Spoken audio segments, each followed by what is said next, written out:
салом бинандагони азиз, таҳаввулоти охири Тоҷикистону ҷаҳонро аз студияи марказии радиои Озодӣ дар шаҳри Прага пай мегирем. имрӯз чоршанбе 7 июл Абдулло Ашруф ҳастам дар хидмати шумо. Дар барномаи имрӯз ин мавзӯъҳоро дорем.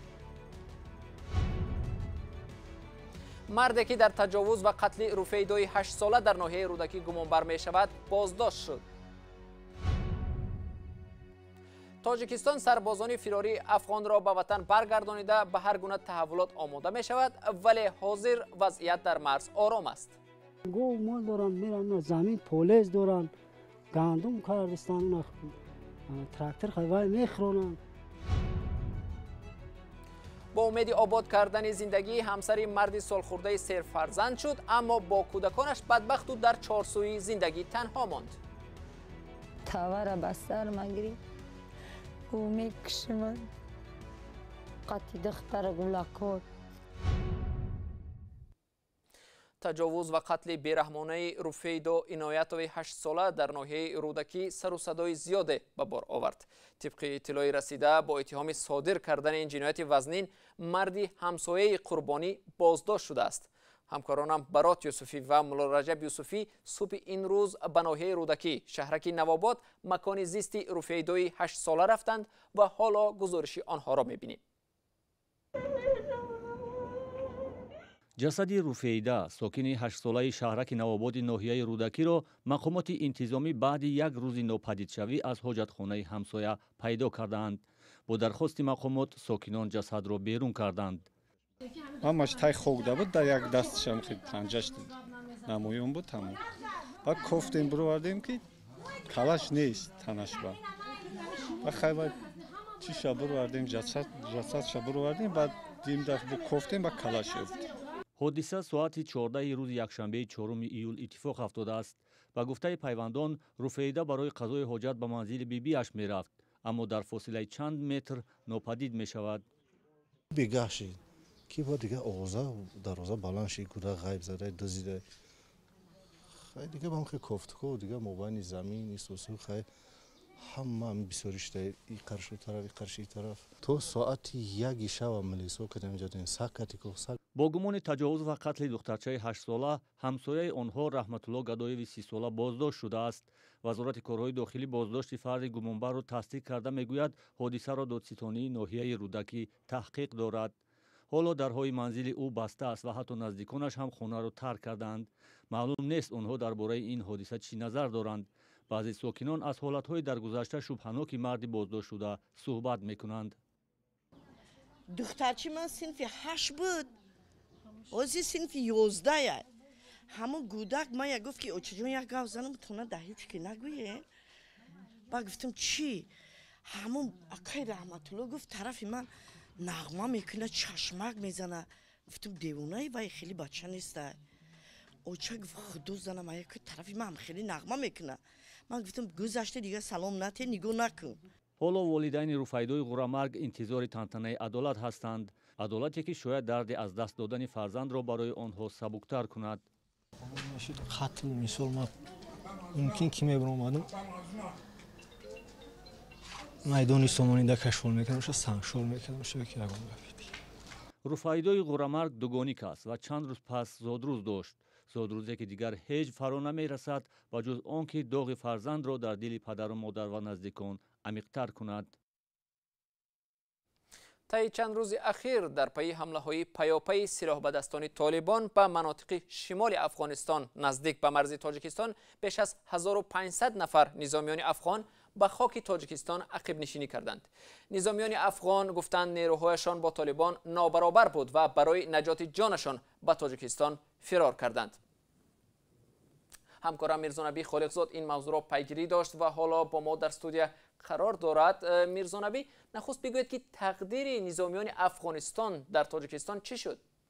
бибинед, бинобар хабари ахире ки ба дасти мо расид, шаби гузашта, яъне шашанбе 7 июл аз фурудгоҳи шаҳри Кӯлоб ҳудуди 600 нафар низомиёни фирорӣ ба Афғонистон бозгардонида шуданд. як ҳамсӯҳбати огоҳи радиои Озодӣ гуфт ки шабона рӯзи гузашта як ҳавопаймо аз фурудгоҳи Кӯлоб ба Афғонистон 4 парвоз анҷом дода низомиёни афғонро ба Кобул интиқол дод. фирори сарбозони афғон охири моҳи гузашта шурӯъ шуда буд.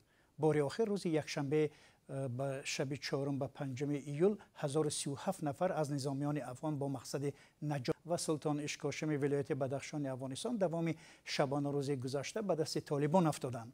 جای یادآوری است که به قول مقامداران تاجیک از دو حصه مرز 1357 کیلومتری تاجیکستان افغانستان و از جمله یک عده گذرگاه‌های استراتژیکی مرزی زیر نظارت طالبان قرار داشته است.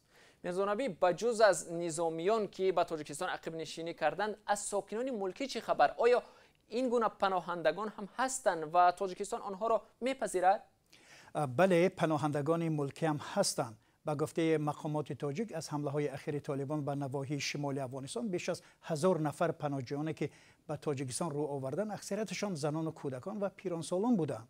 پناهجویان حالا در ولایت مختار کوهستان بدخشان تاجیکستان جابجا شدند. در پی آن سازمان‌های بین المللی از جمله بخش پناهندگان سازمان ملل تاجیکستان را برای پذیرایی پناهجویان و اقدام بشردوستانه تحسین و تمجید کردند و مقامات محلی به دلیل امنیتی مکان نگهداری پناهجویان را افشا نمی‌کنند و هم دقیق گفته نمی‌شود که گریزها کی به خاک تاجیکستان گذاشتند. از این قبل یادگار فیضوف رئیس ولایت مختار کوهستان بدخشان گفته بود که این ولایت توان قبول تا 10,000 نفر پناهجویان را دارد و تمام. تشکر میرزا نبی برای صحبت. همکاران ما شبانه روزی تحولات افغانستان را پیگیری دارند و تفصیلات بیشتر از این را در وبسایت رادیو آزادی www.azadi.org می توانید پیدا و مطالعه کنید. در حالی که افغانستان با تحولات جدی مواجه بوده، خبرها از افغانستان و مرز این کشور با تاجیکستان در سرخط رویدادهای عالم قرار دارند. همکارمان محمود جان رحمتزاده به یک دهه مرزی ناحیه شمس‌الدین شاهینی ولایت ختلان سفر کرد. با مشاهده او در مرز هیچ نشانی از بی‌ثباتی و ناآرامی دیده نمی شود و ساکنان حیات معمولی خود را ادامه داده ایستادند. 5. رودخانه‌ای که مرز تاجیکستان و افغانستان را جدا می‌کند. صدها نظامی افغانستانی از ترس طالبان آن را عبور کردند و در این ساحل یعنی حدود تاجیکستان پناه جستند. آن سوی مرز زیر نظارت طالبان افتاده است. از این سو وضع آرام به نظر می‌رسد. هرچند خبر جنگ و کشتار در رسانه‌ها زیاد نشر می‌شود. افسران فراری افغان را در تاجیکستان به روزنامه‌نگاران نشان ندادند. خوجا ولی قیموف که در کنار 5 خانه دارد ولی حضور طالبان را در آن سو مشاهده نکرده است. خواهان افغانستان خوب نمایان است. میان او میتن گو مال دارن میرن زمین پولیس دارن گندم کردستان تراکتور خواه میخرونن. ای یگم چی نیست ای. این مناره نظارتی در لب رودخانه 5 است. مرزبان‌های تاجیک مرز را از این بلندی نظاره می‌کنند. فیض‌الدین رحمانوف در این منطقه پولساز است. او در 8 ماه کاریش هیچ ناامنی را در آن سوی مرز مشاهده نکرده است. ما می راه کار میکنیم، هم در روزنیکیم، هم دیودا کار میکنیم، هم چیدا ساختمان. یگان تینجی امونیا یگان گام نیست. دهه‌ای خواهان از این سوی مرز مشاهده می شود که ساکنانش زندگی معمولی دارند. در آن سوی مرز یک دهه خوردکه که ولسوالی خواهان افغانستان وجود دارد که در آنجا ساکنان افغان زندگی میکند و آن طرف مرز آرام به نظر می رسد. ساکنانش هم به کشت و کار خود مشغولند. دهه کشتی ناحیه شمس‌الدین شاهین با خواهان همسایه است. طبیبان بنگاه طبی این دهه میگویند به هر حالت آماده اند. تا کنون طبیبان ده شاهد آوردن زخمیان نبودند. نه تا حاضر از حساب شهروندان خارج کشور مخصوصا افغانستان جمهوری افغانستان با ما یگون زخمی یگون چی اومدگی نیست. سرحد تنجیه یگون گپ نیست. مقامات تاجیک اعلان کردند که بیش از 900 کیلومتر خط مرز افغانستان با تاجیکستان به دست طالبان گذشته است. محمود جان رحمتزاده، آزادی، مرز تاجیکستان با افغانستان.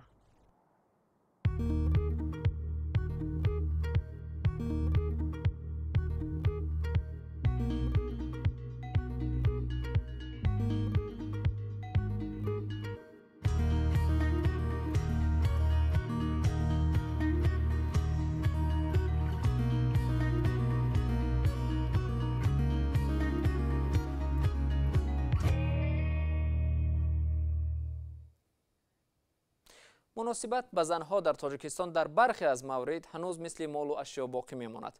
حالا به سرنوشت یک مادر جوان هوسما نیازوی 35 ساله مادر 4 فرزند رو میاریم که نخست مایندر او را به مردی سالخورده صاحب 10 فرزند به شوهر داد. پس از چند سال ازدواج او را فرزندان این مرد از خانه با 4 کودک رها کردند. همکارم محمود جان رحمتزاده این زن و کودکانش را در وخش در وگانی که برای نگاهبین باغ است واخورد.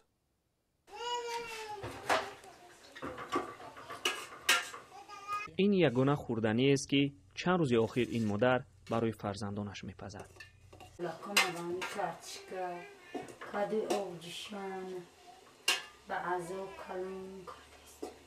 در خانه غذای دیگری نمانده است، ولی باید شکم بچه ها را سیر کرد. زندگی هوسما نیازوا و فرزندانش 5 ماه اخیر همین شیوه را دارد. شوهرش 5 ماه پیش آنها را ترک کرده به خانه همسر اولش رفت. از او برای هوسما 4 فرزند ماند که باید کلانشان کند. وی میگوید زناشویی با این مرد پیر یک خطا و امر مجبوری بود. مایندرم فهم کرد که مهمونی برا آقای همین سفید پیر مرا داد. 7 بچه داره، 3 دختر داره. در خانه‌اش جنگ و جنجال بسیار. اکنون هوسما و 4 فرزندش در دهه دوردست لاله‌زار ناحیه وخش در یک وگان زندگی می‌کنند. در این دهه آب را می‌خرند. مردم زندگی سختی دارند، اما او مجبور به اینجا آمده است. فرزندش زدن، بچه‌ش گلاکوم زدن، مرا زدن. دیگه مرا در خانه‌اش نایستادم. ناتوانی در تأمین خانواده و گرسنگی فرزندان بحث زن و شوهر را زیاد کرد و همیشه با خشونت نسبت هوسما تمام شده است. مرا با اومد در همجه زندگی کرد، تاور به سر مگری او میکشمد قطی دختر گلکات هیچ کنه بد مرا چکنه ما خودم گریختم خونه همسایه رفتم. همسایه من نصیحتش کرد. 2 فرزند هوسما باید در صنف 1 و 2 تحصیل کنند، ولی دوری مکتب از وگان آنها سبب شده است که آنها تحصیل نکرده اند. زندگی جا قین شده. این سبزواد آب برد. آب نمی‌آوریم بخوریم. یگان چی شرایط نیست در اینجا که دیگه بستیم. هوسما در عوض نگاهبین باغ در این وگان اجازه زندگی را پیدا کرد. باغ پس از سیل خراب شد. او و بچه‌هایش به سرپناه ماندند. ما را میگن که اینجا خیلی بخیزیست. ما دم میاریم. ما نمیدونیم کی جا بریم کجا. با یافتن همسر هوسما نائل نشدیم. خودی او سراغ درست شوهرش را نمیداند. شاید پس از این گزارش پیدا شود و به یاد همسر و 4 فرزندش افتد. الان جانی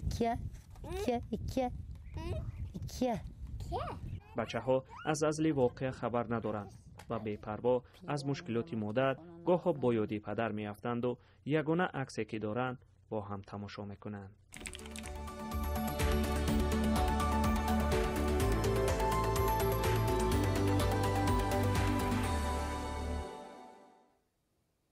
مقامات قرقیزستان به 27 خانواده فوتیدگان در نزاع مرزی با تاجیکستان به مبلغ 1 میلیون سومونی نزدیک به $118,000 جبران پرداختند. اویبک جونوشالیف معاون اول رئیس دیوان وزیران قرقیزستان روز 6 ایول گفت که 67 خانواده دیگر که منزل‌هایشان در آن نزاع زیان دیده بودند از 50,000 تا 1 میلیون سومی جبران دریافت کردند. برای پوشانیدن این خرج از بودجه قرقیزستان 51 میلیون سوم جدا شده است. بیننده ارجمند، وقتی برنامه اخبار آزادی اینجا به پایان رسید. تشکر از شما که تا این لحظه ها با ما بودید. گزارش های دیگر در سامانه رادیو آزادی cw.azadi.org گذاشته شدند. در صحیفه آزادی ویدیو گزارش های ویدیویی را می توانید تماشا کنید. تا ملاقات بعدی، خدا نگهدار.